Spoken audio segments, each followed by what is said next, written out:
International Workers' Day, International Labour's Day, Labor Day, Workers' Day, or May Day. A commemoration of the struggles, oppression, and exploitation of the labor markets in the late 19th century and the subsequent gains made by the labor movement.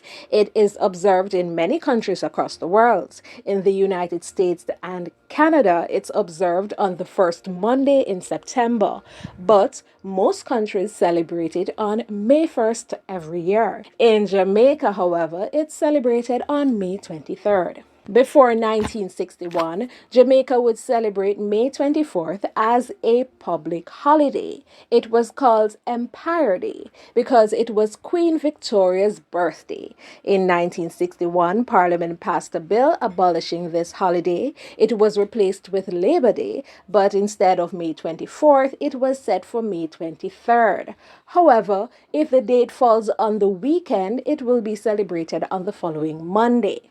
Why May 23rd though? This was to commemorate the 1938 labor rebellion that took place on May 23rd that year. In 1938, Jamaicans were just about fed up with being underpaid. Not much has changed, I see, and as a result, many workers across the island protested.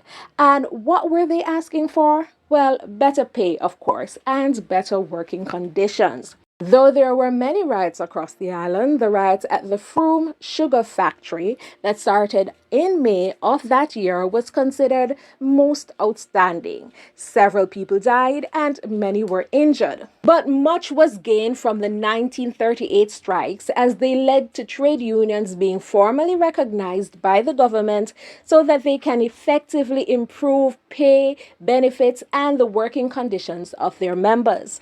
Now, for a better understanding, let's take a brief trip back in time before the 1930s.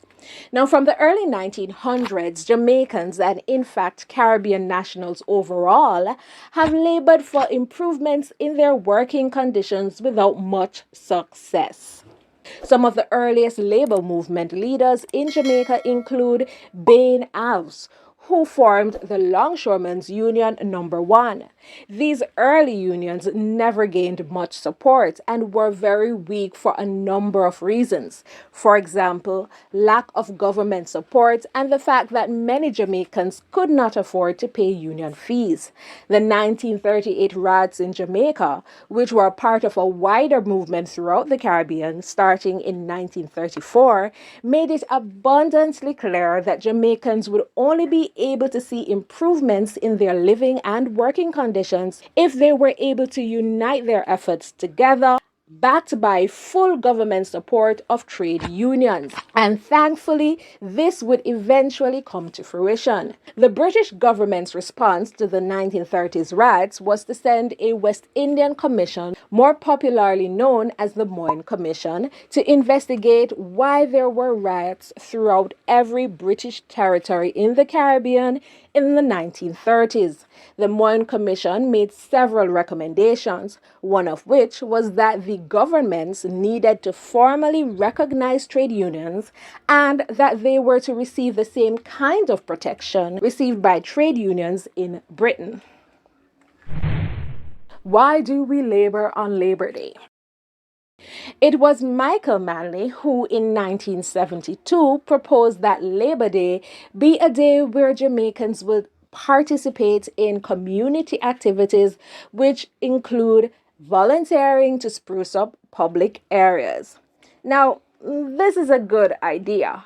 However, do you think that we should probably have a day after Labor Day to rest? But how many of us actually participate in Labor Day activities?